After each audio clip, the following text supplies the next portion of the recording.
तुमचे सारे उपक्रम राबवू शकता. ग्रहण रात्री 1:05 आहे आणि तुम्ही पूजा मात्र 12:30 पर्यंत उरकून घेता. 12:40 फार तर फार. त्या काळात 7:30 वाजता वेद सुरू होतात. त्या वेद लागण्याच्या आत आपण ज्येष्ठांसह कनिष्ठांनी भोजन उरकून घ्यावं. वेदात भोजन करू नये. आणि ही तशी कोजागिरी सोयीचीच आलेली आहे सगळ्यांची. सगळ्यांना सोयीच्या मुहूर्तावर आलेली आहे. दुधाचा आटीव नैवेद्य आपण त्या वेळेत करून ठेवावा.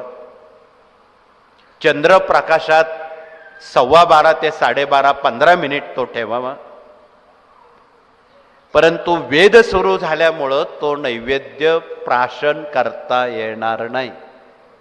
तो दुसऱ्या दिवशी सकाळी ते अमृत तुम्ही प्राशन करा. ही समज सर्व सेवेकऱ्यांनी कुटुंबियांना द्यावी, भगिनींनी कुटुंबियांना द्यावी. ज्यांना ज्यांना ठाऊक आहे त्यांनी सर्वांनी इतरांना सांगा. अज्ञानात अनर्थ नको. म्हणून कोजागिरीच्या दिवशी आपण दाखवलेला तो 12:30चा नैवेद्य दुसऱ्या दिवशी प्राशन करावा. रात्रभर 1:05 ग्रहण सुरू होत असताना ग्रहणात काही सेवा करण्याची अनादिकालची पद्धत. मग त्यात सूर्यग्रहण असेल, चंद्रग्रहण असेल, ग्रहण लागतात क्षणी स्नान करून ज्यांना मंत्र उजळायचे आहेत, कारण ग्रहणामुळं एक मलिनता येते, निस्तेज ज्याला आपण म्हणू अशी अवस्था होते. ही निस्तेज अवस्था घालवण्यासाठी ग्रहण संपेपर्यंत आपण स्नान करून तुम्ही गायत्री मंत्र म्हणू शकता, मृत्युंजय म्हणू शकता, नवार्णव म्हणू शकता, स्वामींचा मंत्र म्हणू शकता.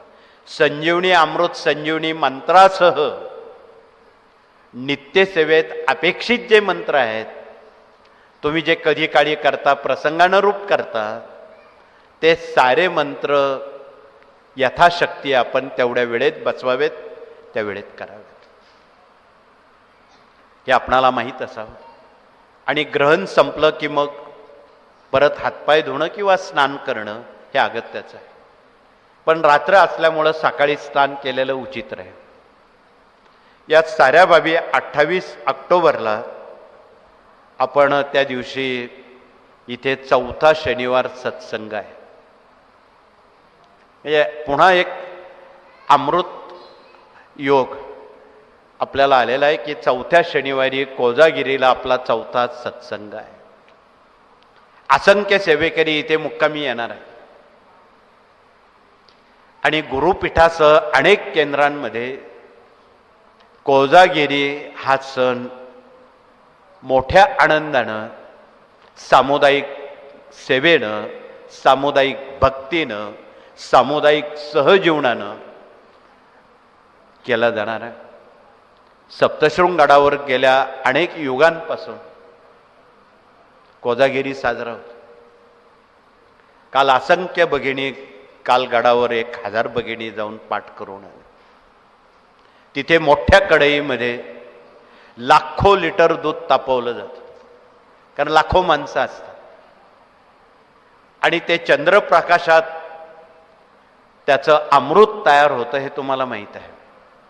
परंतु कोजागिरीची पूजा ही फक्त सेवेकऱ्यांना ठाऊक आहे, इतरांना माहीत नाही. हे वास्तव लपून ठेवता येत नाही. म्हणून ते दूध आपण आटवल्यानंतर एका पाटावर चंदनाचा गोल चंद्र काढावा.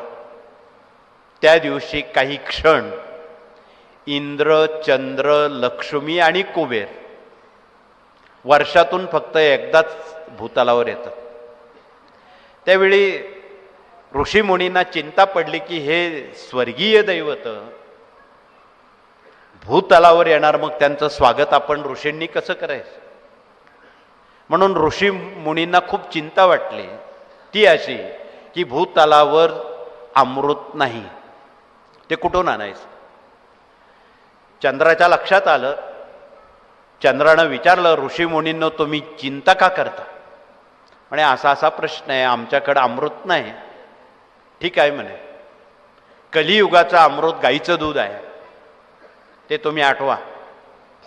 स्वर्गातून माझ्या चंद्र प्रकाशातून शलाकातून मी त्यात अमृत सोडतो वरून.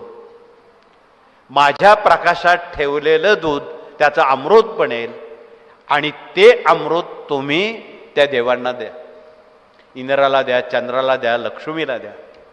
अशी पूर्व परंपरा या देशात अनेक युगांपासून हे आजपर्यंत चालू आहे.